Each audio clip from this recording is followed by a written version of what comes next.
Bonjour mes amis, aujourd'hui j'ai quelque chose d'assez particulier, c'est une Seiko 5, la référence SNZF35K1 qui est particulièrement difficile à trouver. Je l'ai trouvé par chance sur eBay ici à Hong Kong, mais je pense qu'il n'y en a aucune à vendre sur la toile pour le moment. Donc c'est un modèle qui date d'il y a plusieurs années très certainement. Le mouvement c'est le 7S36 qui n'est pas qu'on ne peut pas remonter manuellement et on ne peut pas non plus arrêter les secondes. Donc il faut secouer la montre ou bien simplement la porter tous les jours pour que le mouvement continue à tourner. À part ça, c'est un mouvement très solide et qui peut être assez régulier.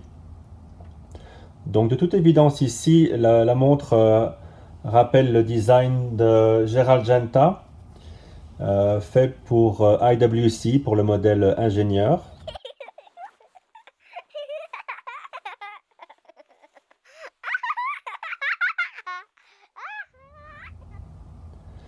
Ici, l'avantage est qu'au centre, on a ces lignes verticales, ce motif vertical en 3 dimensions qui attrape la lumière.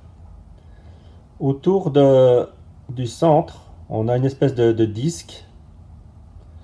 On dirait vraiment un ancien 33 tours avec les marqueurs appliqués, donc collés, aussi en 3 dimensions qui reflètent la lumière. Donc il y a beaucoup d'activité dans ce cadran lorsque l'on bouge la montre.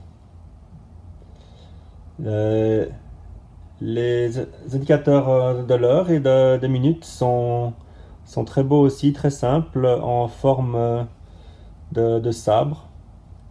La trotteuse est très belle, avec un petit triangle. La luminosité la nuit n'est pas mauvaise du tout en fait, même dans ce triangle. Il y a un peu du Lumi Bright de Seiko qui se retrouve sur l'heure et la minute, et aussi dans 3 petits rectangles à 12 heures, 9 heures et à 6 heures. C'est un modèle jour et date qui est très bien exécuté ici puisque le jour et la date sont encadrés avec un acier comparable à celui des marqueurs de l'heure.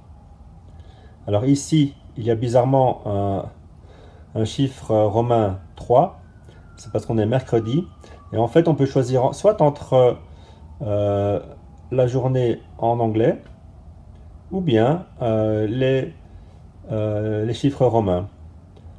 Ce qui est une chouette différence parce que beaucoup de modèles de Seiko viennent avec la date alternative, le jour alternatif en espagnol ou bien en arabe.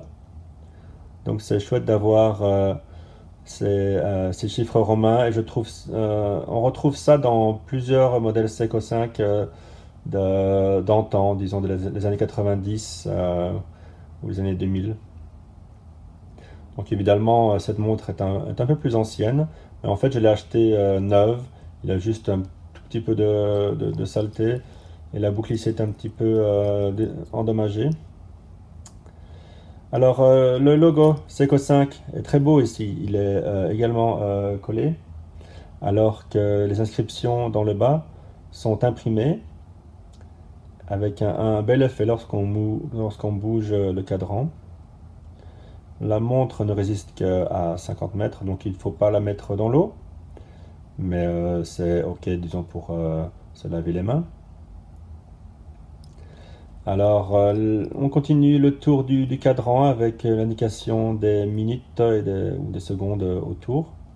Et puis, bien sûr, ce qui attire l'œil tout d'abord dans cette montre, ce sont les 5 points ici, les 6 points ici, qui rappellent les 5 points habituels du modèle ingénieur d'IWC. Ici, on a une surface brossée et ensuite une surface polie. Sur Le boîtier également, brossé, poli, s'alterne. La couronne n'est pas signée, la couronne est très simple.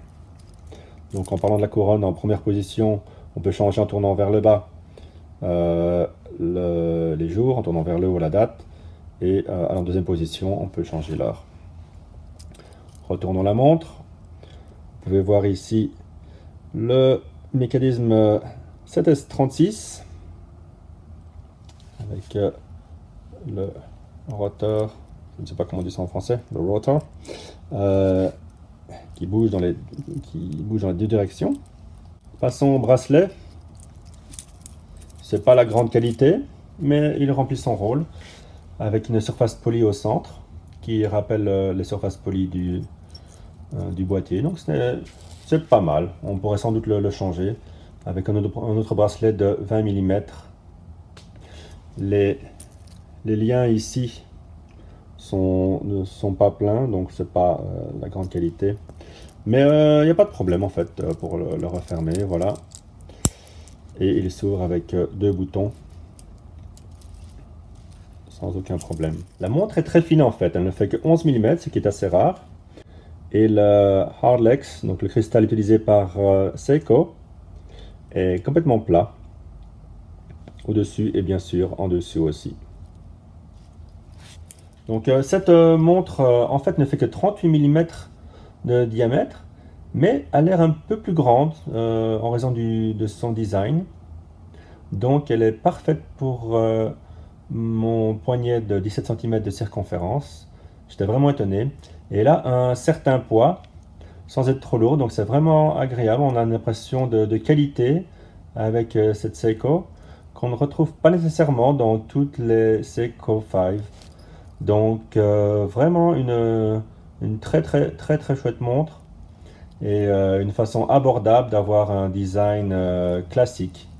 Donc voilà ma revue de la SNZF 35K1. Laissez vos commentaires, souscrivez si vous avez apprécié la vidéo et à la prochaine.